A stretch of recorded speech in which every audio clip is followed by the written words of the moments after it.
Hi, my name is Angie Mitchell, and I'm the OneCity Hope Line Care Coordinator for Montgomery County.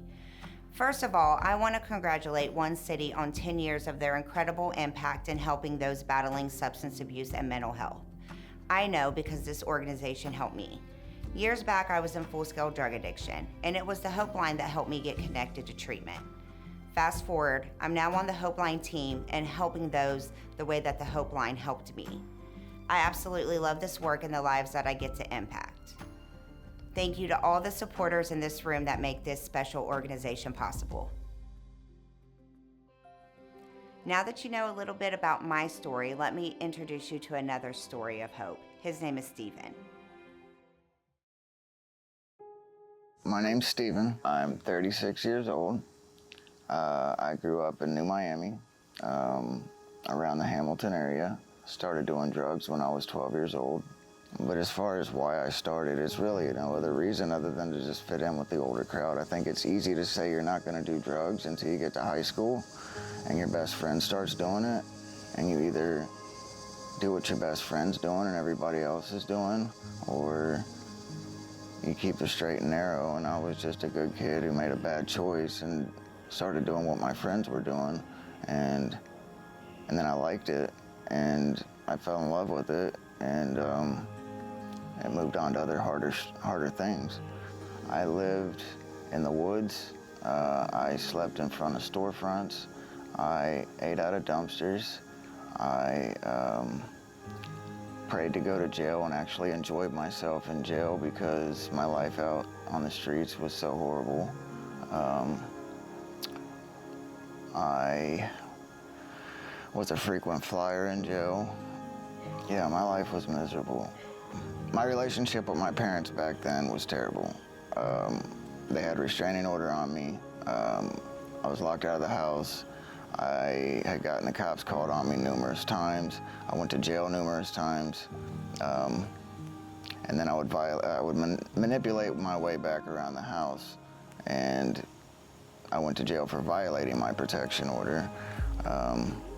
I stole from them. I just wasn't trusted. We had no relationship at all. They didn't want me anywhere around my parents. Stephen had been out on the street for quite some time. Me and my husband had round after round with him, trying to get him help. Unfortunately, when they're an addict, they won't listen. They think they know it all, as most kids do. But I was introduced to you from a referral of a friend who told me that you was out there doing this. So desperate as I was, I notified you. And gracious as you was, you went out looking for him, and you never stopped, and you pursued him, and thanks to you, he's here today. You never gave up on him, and there's a lot of people that would and did. So I thank you for that. We have our family back. We have each other back. We can have that mother. You make me cry. We have that mother-son bond that I longed for. You know, that we had once before you started that.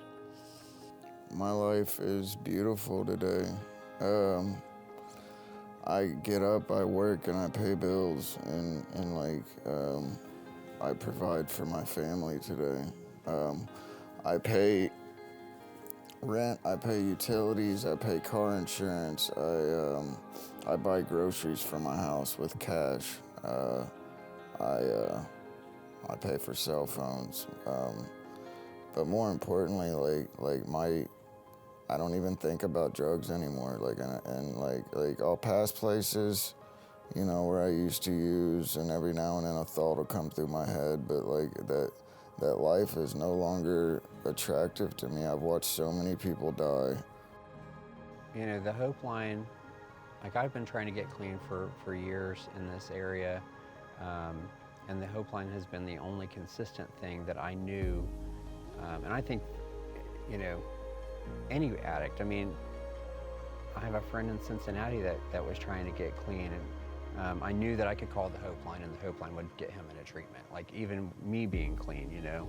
I still utilize that to help people because I know I just know it's consistent. I know that they'll get them into treatment. I know that they'll help them get clean. I know that they'll do whatever they got to do. You could call a treatment center and they're going to give you the route, the whole, well, you got to come in at this time. Well, when someone's trying to get clean, you get them clean. You can't wait. You got to get them right away.